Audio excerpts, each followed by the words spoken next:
We often say that we want to lose weight, but what we really want to do is lose that stubborn body fat, that belly fat, whatever it is that we have, right? But there are actually different types of fat. And today I want to talk about the one fat that is the most dangerous fat, and that is visceral fat. So here's the thing. There is not a single person in the entire world that has had a heart attack and did not have visceral fat around their heart. Anytime that we've had people that have died from heart disease or heart attacks or whatever, and there's been any type of autopsy or whatever, they have found visceral fat around their heart. Anytime that we've had people that have had heart attacks and there's been MRI scans, which there usually is after a heart attack, this is even with people that live, there is visceral fat around their heart. So visceral fat is a very dangerous type of fat that we need to get rid of. So today I want to talk a little bit about how is the best ways to get rid of visceral fat. All right. So now I am somebody I was diagnosed with AFib back in 2018. So this is 7 years ago, right? And I haven't had an episode now in over 3 years. I've been carnivore diet now for 3.5 years. I've lost over 85 pounds. I've healed a lot of health things. And one of those things is that I haven't had an AFib episode in over 3 years. And I can tell you that AFib has a lot to do with this visceral fat around your heart. And if you want to reverse your AFib, get rid of the episodes or improve the episodes at least, you need to get rid of some of that visceral fat. So let's talk about some of the causes of visceral fat here, okay? Eating a lot of processed foods.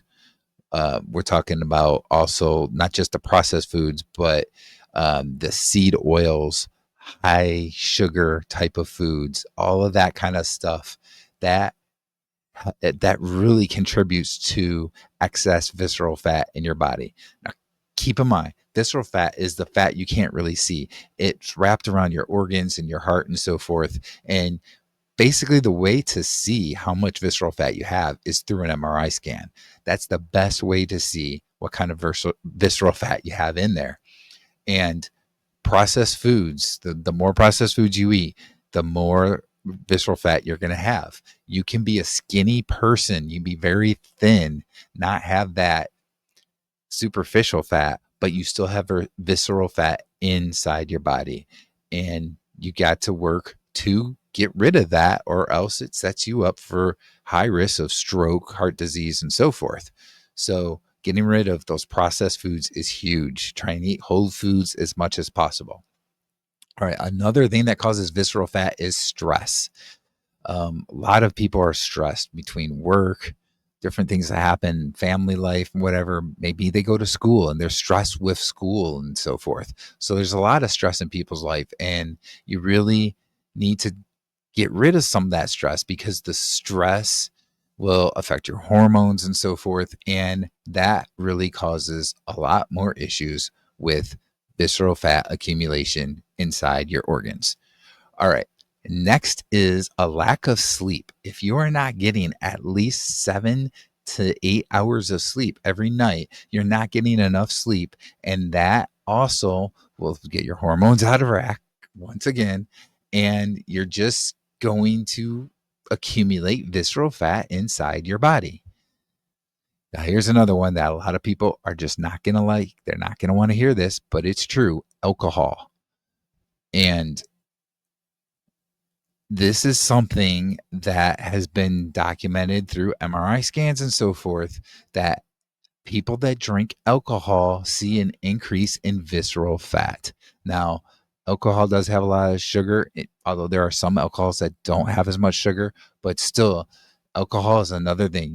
You really need to cut out alcohol as much as possible if you want to get rid of visceral fat. And I understand some people might want to still drink some, every once in a while, whatever, that's fine. But if you drink a lot of alcohol, it's going to be a reason that you're getting a lot of visceral fat in your body.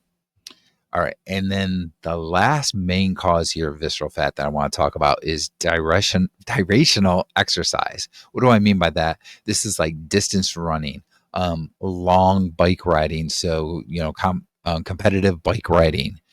So like Tour de France type of stuff where you're riding long distances and bike riding. So these types of things actually, what they do is you lose some of your muscle. So this is an issue there with losing muscle. And you also are going to lose some of that subcutaneous fat, which is your it's your protective fat, the superficial fat, right? And so hear me out here. Babies, when they are born, they have a little bit puffier cheeks and so forth because they have a decent amount of this superficial fat, but it's very protective.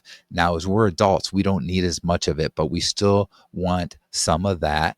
You know, that's why people that are really, really skinny tend to have other issues. They easily can get hurt, break bones, that kind of stuff. So you do want some of that superficial fat because it is protective. You don't want an excess amount, but you do want some of it. And that's something with these like long distance running and so forth, that you lose some of that fat and you lose some of the muscle. And with that, that ends up, contributing to a bit of an increase in visceral fat. All right. So now we want to look at things that you can do to actually get rid of this visceral fat, right? So some of these are no brainers. Like you want to relieve your stress because we already talked about stress. So you want to relieve that stress, right? So doing things like breathing exercises once or twice a day just to kind of get yourself to relax a little bit more. That's going to help get rid of some of the stress. Making sure that you're getting enough sleep. We talked about the lack of sleep. Make sure that you get at least 7 to 8, maybe even 9 hours of sleep. And that's going to help you out as well. It's going to help to get your hormones back in the right place. And it's going to help promote actually the loss of some visceral fat. Okay, so now here's one thing. We talked about the more like long distance running. What kind of exercise is good for you?